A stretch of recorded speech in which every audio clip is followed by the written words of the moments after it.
Hi everybody, welcome back for day 3 of Steph's Take, the live stream series where I featured concepts from 2 books through the lens of the accountability evangelist. Today we are featuring Switch by Chip and Dan Heath and Leading Change by John Cotter. Ooh, I just hit my laptop. Alright, speaking of laptops, the first 2 videos I did seemed a little grainy. So I'm trying a different computer to see if the video quality is better. So I'll check that out when we're done. Doing a lot of experimentation here with my first live stream series. A couple of things for housekeeping. Hello, Jennifer Green Andrews. Thank you for commenting and thank you for teeing this up. I wanted to remind everybody, if you are watching live, feel free to comment, ask questions. I'd love to see those. And if you're watching the replay, you can also do questions and I'll respond later, and you can also respond to others' comments. That would be great. Also wanted to tell you that today's topic is on leading change. I have created a free course that's on my website that you can access. It takes about 30 minutes to do it. It's a pretty fun course, I think, and it heavily features the concepts in the first book we're going to profile today, Switch. So to get to the course, you can go to either accountabilityevangelist.com, which is a new website that I recently got, and a new DBA, doing business as, from my original business name, which I'm keeping, which is Kidden Prep, which is KIDDENPREP.com. So either one will lead you to the course eventually, and you can check that out. It is free right now. So let's get to it. We're going to talk about Switch first. So in the book Switch, Chip and Dan Heath use the metaphor of an elephant, rider, and a path. And so the way it works is, if you're thinking of making a change or you're trying to help someone else make a change, you want to think about it in terms of the rider. So a rider on top of an elephant. First thing you have to do is direct the rider. You have to tell her where she's going and how to get there. Okay? Pretty simple, but that doesn't mean it's easy.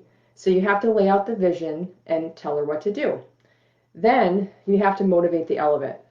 I don't know about you, I've never ridden an elephant, but they're not too easy to move on their own. You have to figure out a way to get them to move.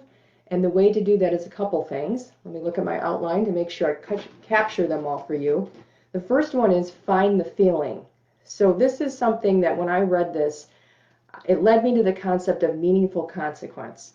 So when you're trying to make a change or help others make a change, you have to find the thing that hits them right in the gut, right? Because if you're not motivated to do it, you're not going to do it. So I'll give you an example from my last position when I was the compliance officer at a human services organization. My director of quality kept trying to tell me that she wasn't getting a good response from a committee that was supposed to review the incident files. And I know she said this to me over and over, but it wasn't until I actually took a couple files myself, sat down and looked through them, and realized how poorly the committee was engaging. Literally took me 5 minutes to come to that conclusion. So I call her up and I'm just furious on her behalf, and I can tell she's probably rolling her eyes through the phone because she has told me this multiple times. But I used it as a learning moment for her because I explained, well, yes, you did say that, so shame on me for not listening, but it wasn't until you really got me to find the feeling that I was ready to make the change. So hopefully that example resonates for you. The next thing on motivating the elephant is to shrink the change. You have to make it manageable. Make it something small enough that people feel like they can pull it off. Otherwise, they won't even start. And the last part of Motivate the Elephant is my favorite, of course, because it references the growth mindset, which we talked about on day 1. I actually was introduced to the growth mindset through this book, Switch, and then I read the book Mindset. So it's just something that I've always rallied around. I think it's a great concept, but as you can see, it's pretty important in change. If you're not willing to grow, then you're probably not willing to change. The final part of the metaphor is shape the path. So I'm going to open the book now and just read a quick quote to you. Tweaking the environment is about making the right behaviors a little bit easier and the wrong behaviors a little bit harder. It's that simple. So that's pretty interesting. So let me give you an example of both. So the right behavior is a little easier. You've been told, maybe you've heard this, I know I have, if you want to eat less, use a smaller plate. right? I mean, it seems pretty simple to me. I tried it before. It actually has worked for me. Still using those larger plates and wondering why I'm not losing weight. So maybe I should go back to the small plates. But that's one way to do it, right? Make it easier to follow the right thing. An example of the wrong behaviors is another example I'll use from my last company. So our CEO, we had a monthly leadership meeting that we hosted, and a lot of the supervisors were, well, blowing it off, frankly. They were blowing it off. And we were trying to figure out a way to get them to stop doing that. So the CEO started to require that if someone was going to miss the meeting, they had to contact him personally and basically defend their excuse. And if it was legitimate, he would let them miss the meeting. I'm sure you could probably figure out that the trepidation they felt of having to actually go directly to the CEO was enough to stop them from doing it, unless it was a really legitimate reason. So that worked pretty well too. All right, so what do we have next? Also in Shape the Path is building habits via action triggers. So I have a prop for you. Okay, so for me, years ago, as you can see, this is a tissue box. I learned every single time I blow my nose, I then use hand sanitizer. Okay, if my sisters were watching this, they would nod their head vigorously. I literally go nowhere without hand sanitizer. So I was at least partially prepared for the COVID-19 impact because I always have sanitizer with me. So as soon as I blow my nose, literally the next thing I do is get the hand sanitizer and clean my hands. So that's an example of an action trigger. So it became an ingrained habit. I just do it without thinking. Another one that is common is changing your batteries at daylight savings time in your smoke detector. So this is an arbitrary date, right? It doesn't mean anything. It has nothing to do with smoke detectors at all. But somebody was a genius in getting some kind of marketing campaign to convince people to change their batteries at daylight savings time. I know I do it. I actually think of it when daylight savings time comes. I say, oh, it's time to change the batteries. And that's obviously no connection I would have made in the past without that suggestion. And the final thing on shaping the path is this quote about rallying the herd. In this entire book, you might not find a single statement that is so rigorously supported by empirical research as this one. You are doing things because you see your peers do them. So here's another timely example. The reason we are wearing masks or not is because we see others doing it or not.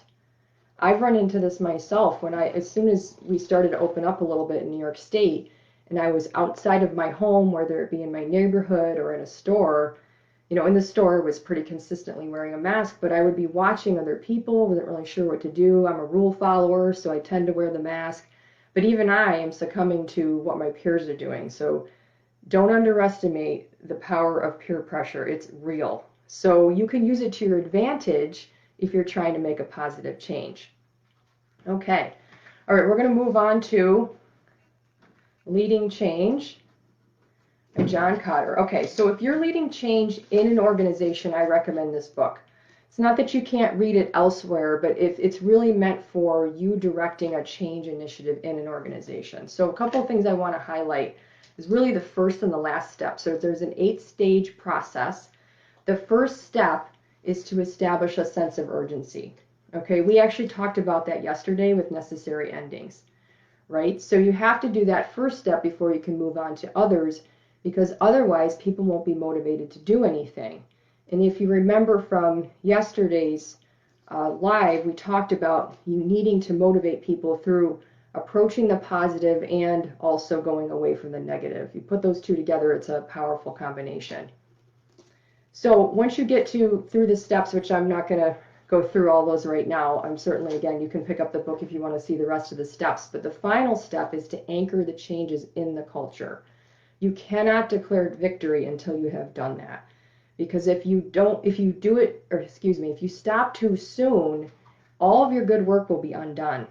And what a shame, because it is a huge mountain to climb to do a change initiative in an organization, especially when the culture is deeply rooted in tradition. So there's this quote in the book that says, "Shallow roots require constant watering." So that means you have to tend to the communication about the change daily, more than daily, constantly, to get it embedded in the culture. So how will you know that you've made it? Let me read you a quote from the book talking about the culture changes. So, culture changes only after you have successfully altered people's actions, after the new behavior produces some group benefit for a period of time, and after people see the connection between the new actions and the performance improvement. So when I read that, my first thought is that's not happening overnight. I mean, this takes a while. You really have to stick with it. And I think what happens is people get exhausted because those 8 steps are, they take a lot of work. So when you get to the finish line or get near the finish line, I think it's tempting to just, kind of like sprint over it. You can't do that when it comes to culture. You got to keep watering. So let's see. The last thing I wanted to talk about related to this book is something that piques my interest, of course. There's a chapter on leadership and lifelong learning, which I thought was pretty interesting. And the reason it's there is because society and the business environment are constantly changing, and it requires leaders who know how to handle that change. And it says, the very best lifelong learners and leaders I've known seem to have high standards, ambitious goals, and a real sense of mission in their lives. So I was super pumped to reread this. I haven't read this book in years, but as you all know, in the Ambitious Accountability Ambassadors group, all of those things factor into our group, right? And the reason I created the group is because we're on a mission to continuously evolve so that we can better serve others. All right, that's it for now. I'll see you next time. Thanks for joining.